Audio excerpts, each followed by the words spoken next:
Good morning guys. Update tayo dito sa ating cucumber. Ito na yung itsura. 22 days old. Ayan na. Mga common problem na na-encounter natin sa pipino. Mga problema pag nagtanim ka ng pipino, mga pwede mong na-encounter sa ganitong edad ay yung mga uod sa talbos. Pag umabot na ng 15 to 20 days, nagkaka-uod na yan, ano? Tapos yung mula simula pagtanim, pagtubo ay yung mga yellow bug, yung sisira yung mga dahon, kumakain.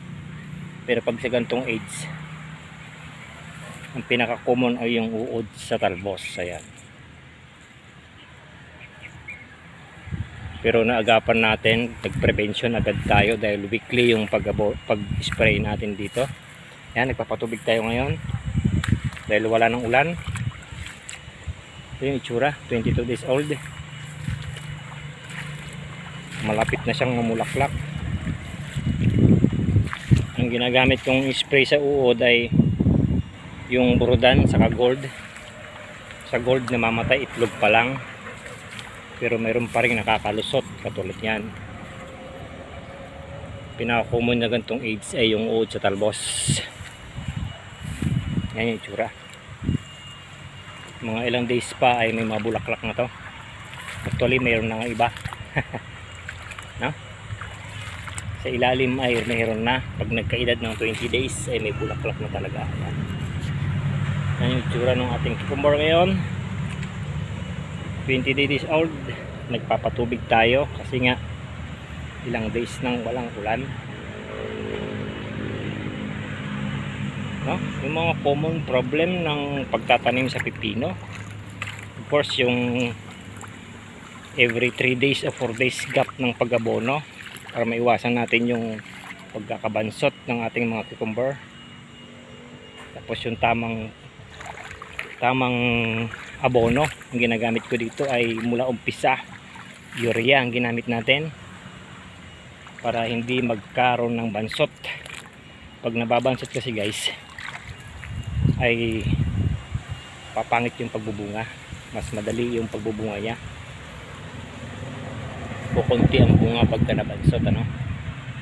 Kaya yung practice ko sa pag-abono ay puro urea sa ganitong age. Yung last nating abono ay hindi natin na ipakita dahil ang trabaho dito. Hindi lahat nagagawa natin ng video, ano?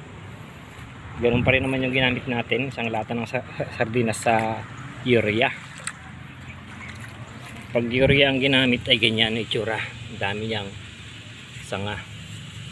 Yan, pinaka problema ay itong yellow bug na yan. Lipat na.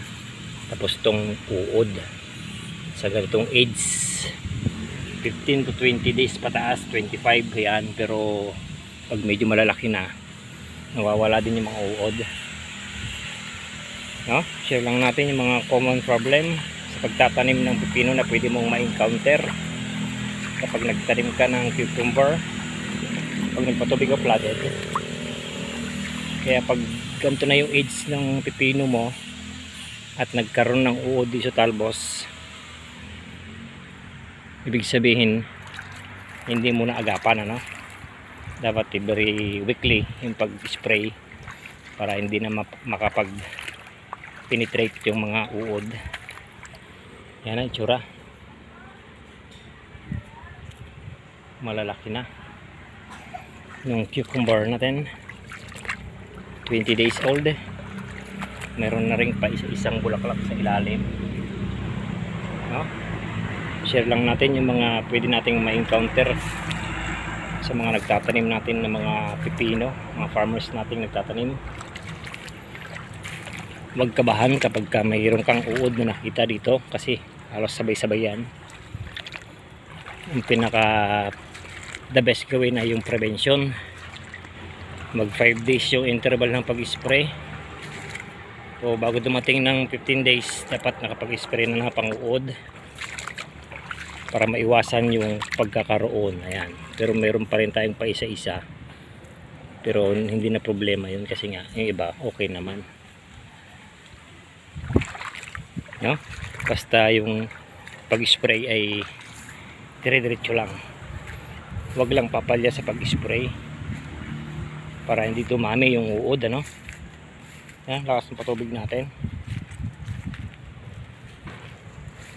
Yan na yung itsura ng cucumber, edad 22 days old. Target natin makapitas tayo ng mga 1 and mga 37 days. Baka may ma-harvest na tayo dito kasi mag-start na tayo mag-iba ng abono. Next pakain natin ay magdadagdag na tayo ng triple 14 para mag-produce na siya ng bunga. Ayan, may mga pabulaklak na dito, oh.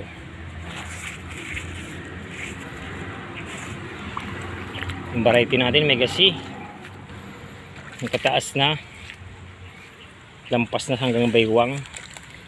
Pero ang pinaka problema talaga yung uod pag gantong age. Pero naagapan naman natin, nakapag-spray agad tayo ng Brodan saka Gold, kaya no problem tayo doon. Prevention palagi kasi pagka ganun, ano, lalo na kung matatagal ka nang nagtatanim ng cucumber, kabisado mo na yung age kung kailan sila nagkaka-penetrate yung mga uod.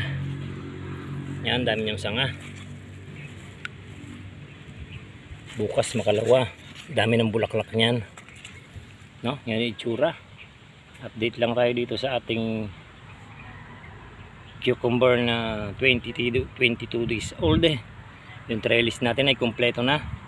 Pasbasan yung trellis natin. Ayan. Pag tayo ng trellis, ano, gamit natin na straw, pabalagbag sa kapatpataas.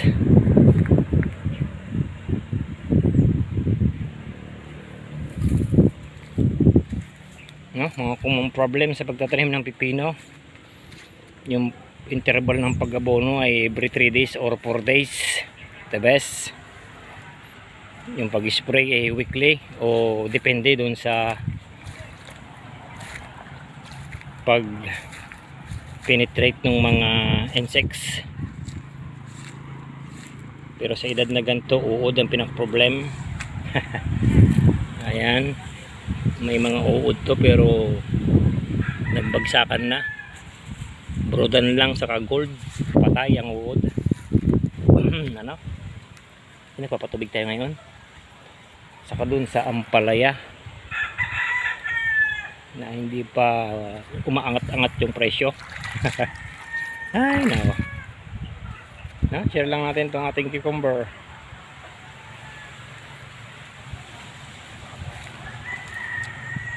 na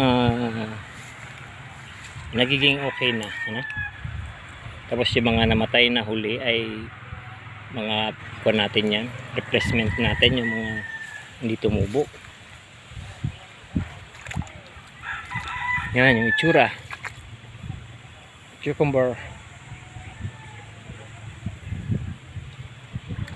Tapos madamo na rin, magpisa na tayong nagtanggal ng damo sa ilalim ng puno, kaya yun yung itsura. Medyo na-appreciate na yung itsura, no? Yung huli nating pakain ay 2 days na ang nakalipas. Urea pa rin yung ginapit natin kasi hindi natin na-video kasi nga ang dami ng trabaho, sabay-sabay yung pagbenta ng ampalaya, sitaw. Kaya tumula yung update natin. No? Magandun lang guys, share lang natin yung mga na-encounter nating problema, mga pwede nyo ma-encounter na problema pag gantong age na. Ay yung pinaka-common na yung uod sa talbos. At ang gamot lang naman doon ay yung Brodan saka Gold. Tig 40 lang ginamit ko rito, ml. Bagsak lahat ng uod. Tapos yung yellow bug na kumakain dito sa mga dahon, ano? Bagong tanim pa lang ay kinakain na. Yan na itsura. no? Baka ganun lang guys.